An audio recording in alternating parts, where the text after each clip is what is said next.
The point is, when Jesus was called Father in the book of Isaiah in the prophecy, his name shall be called Wonderful Counselor, Mighty God, Everlasting Father, the Prince of Peace. When Jesus was called Father in prophecy, it had to do with the fact that we are born by him. And I will further expatiate on that in the course of this series. So Jesus is not the Father, and you will come into full understanding as we further advance the explanation. Read for me verse 9 and 10 of that same John chapter 14. Jesus saith unto him, Have I been so long time with you, and yet hast thou not known me, Philip? He that hath seen me hath seen the Father, and how sayest thou then, Show us the Father? Next verse. Believest thou not that I am in the Father, and the Father in me? The words that I speak unto you, I speak not of myself, but the Father that dwelleth in me, he doeth the works. So again, there is that preposition in. I dwell in my Father. My Father dwelleth in me. The works that I do, the Father that dwelleth in me, he doeth the works. Okay? Now, so the Father dwells in Jesus. The Father dwells in Jesus. Jesus dwells in the Father. The Father dwells in Jesus. Notice that every time Jesus wants to explain, or every time Jesus wants to state the facts, he uses the word in. In me, in my Father's house. Then he says, I am in my Father, and my Father dwells in me. Read for me verse 11 of that same scripture. John 14:11. Believe me that I am in the Father, and the Father in me, or else believe me for the very work's sake. That I am in the Father, and the Father in me. Read verse 12. Verily, verily, I say unto you, he that believeth on me, the works that I do shall he do also, and greater works than these shall he do, because I go unto my Father. Next verse, 13. And whatsoever you shall ask in my name, that will I do, that the Father may be glorified in the Son. He didn't say, whatever you shall ask, mentioning my name. He said, whatever you shall ask in my name, not mentioning my name. So again, you see the use of that word in. Whatsoever you shall ask in my name. We assume that when you want something done, you mention his name. Father, I come in the name of Jesus. He couldn't be talking of mentioning a name, because he said, I am in my Father. The works that I do in my Father, and my Father does it in me. Now, anytime he mentions that word in, he is explaining a fact. Every time he talks about in my name, he was not talking about mentioning a name. So every time he uses the word in, he was referring to location, not the mentioning of a name. In my name is location, not the mentioning of a name. Please pay attention. So for example, when he said, in my Father's house are many mansions. I am in my Father, and my Father is in me. He is now saying, whatever you ask the Father in my name, not mentioning my name, in my name. In other words, whatever you ask in me, whatever you ask in me, not whatever you ask when you mention my name, but whatever you ask in me. But whatever you ask in me, because when I say ask in my name, it means ask in my position. Ask in my position, or ask in my authority. What's my position? Well, Jesus said his position is, I am in my Father, and my Father is in me. He is saying, whatever you ask in my name, I will do it. Then he said, and the Father is glorified in the Son. Because he has told you already, I am in the Father, and the Father is in me. So if you ask anything in me, the Father is glorified. So he's teaching union and identification. Jesus is teaching union and identification, not the mentioning of a name. Union and identification. In my name, he says, I will do it. Read for me verse 15 of John chapter 14, the 15th verse. If ye love me, keep my commandments. And some people will think these are the 10 commandments in Sinai, but that's not what he's talking about here. Read verse 16 for me. Pay good attention now. Verse 16. And I will pray the Father, and he shall give you another comforter, that he may abide with you forever. I will pray the Father, and he will give you another comforter, that he may abide with you forever. Read verse 17 and pay attention. Verse 17. Even the Spirit of truth, whom the world cannot receive, because it seeth him not, neither knoweth him. But ye know him, for he dwelleth with you and shall be in you. He dwelleth with you and shall be in. I am in my Father is in me. The Spirit of truth is with you, but shall be in you. Please pay attention. Shall be in you. He is particular about the prepositions. He is with and shall be in you, the Spirit of truth. He is with and shall be in. Notice the key factor. The key factor is the Spirit of truth. So until now, he mentions the Father. He mentions the Son himself. Then he puts in between that his explanation, the Spirit of truth. The Father in me, I in the Father, then the Spirit of truth. Let's examine verse 19 very well. Verse 19 of John 14. Yet a little while, and the world seeth me no more. But ye see me, because I live, ye shall live also. Because I live. This is about his resurrection. Read verse 20 for me now. Everybody pay attention. Verse 20 of that same chapter.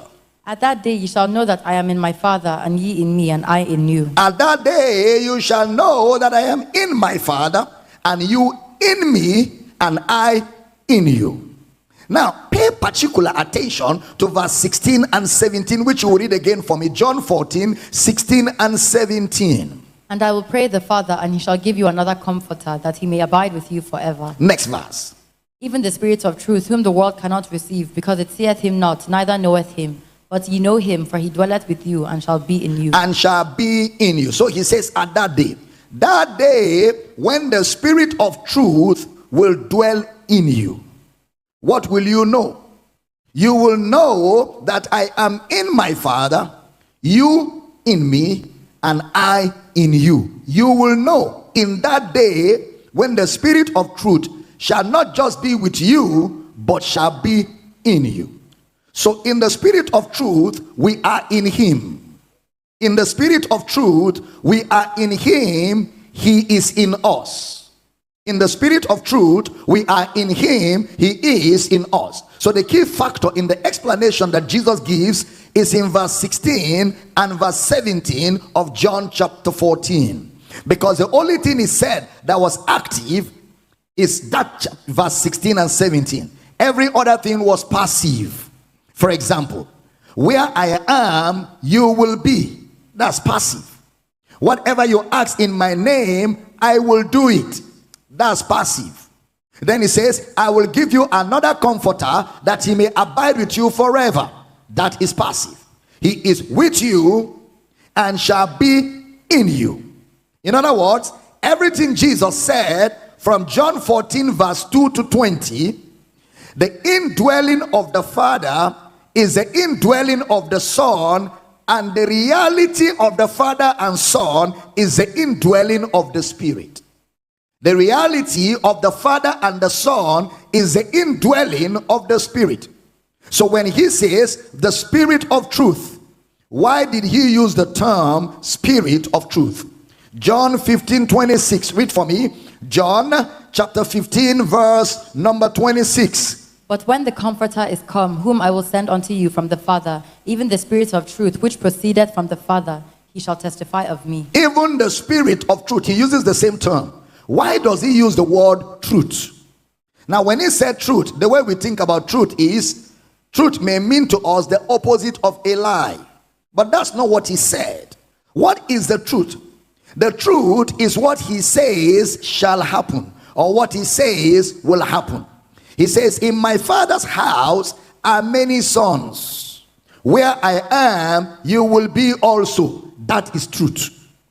I go to prepare a place for you. That is truth. What else is truth? He that has seen me has seen the Father. That is another truth. In my name, not mentioning my name, in my name he says, I will do it that the Father may be glorified in the Son. That is truth. Then he says, the Father will give you the Spirit of this truth. Are you following? The Spirit of this truth, that he may abide with you forever. Truth. Then he says, because of that, because of the indwelling of the spirit of this truth, you will now know that I am in my Father in me, and I am in you, and you in me. That's truth. Now, so the spirit of that truth is the word in the Greek, truth is the word in the Greek aletheia. A-L-E-T-H-E-I-A. Aletheia. Aletheia means reality. Aletheia means reality. Now, there are so many uses of that word that the best way to know that what it means is to check the root word. The root word is the word aletheis. A-L-E-T-H-E-S. Aletheis means true facts. True facts. When aletheis is used, it is used as the very opposite of illusions or imaginations. Aletheis is used as the very opposite of illusions or imaginations. You know, you don't imagine what you have. I cannot say, I am imagining myself having a hand. I can't imagine that because I already have a hand. You can't imagine what you already have. So aletheis in John's writing will help us. Aletheis is used 26 times in New Testament Greek, and John alone, for lack of a good word, monopolizes it. John uses it 14 times. Then in his writings in 1 John, he uses it 2 times. So out of 26 times, John uses it 16 times. So it's a vocabulary that John likes using, aletheis. He uses it in John 3:33 for God. Read for me, John chapter 3 verse 33. He that hath received his testimony hath said to his seal that God is true. He uses it for God, that God is true. John chapter 4 verse 18. Read for me, John 4:18. For thou hast had 5 husbands, and he whom thou now hast is not thy husband. In that saidst thou truly. In that says thou truly. You can take the following references. John 5:31. John 5:32. Read for me, John 6:55. John chapter 6 verse 55. For my flesh is meat indeed, and my blood is drink indeed. My flesh is meat indeed, my bread, my blood is drink indeed. He's making a comparison between the bread and his own body. My flesh is food, my blood is drink. Read for me, John chapter 7 verse 18. John chapter 7 verse 18. He that speaketh of himself seeketh his own glory, but he that seeketh his glory that sent him, the same is true, and no unrighteousness is in him. The same is true, and there is no unrighteousness in him. John 8:13 to 14, you can read at home, where he said, my record is true.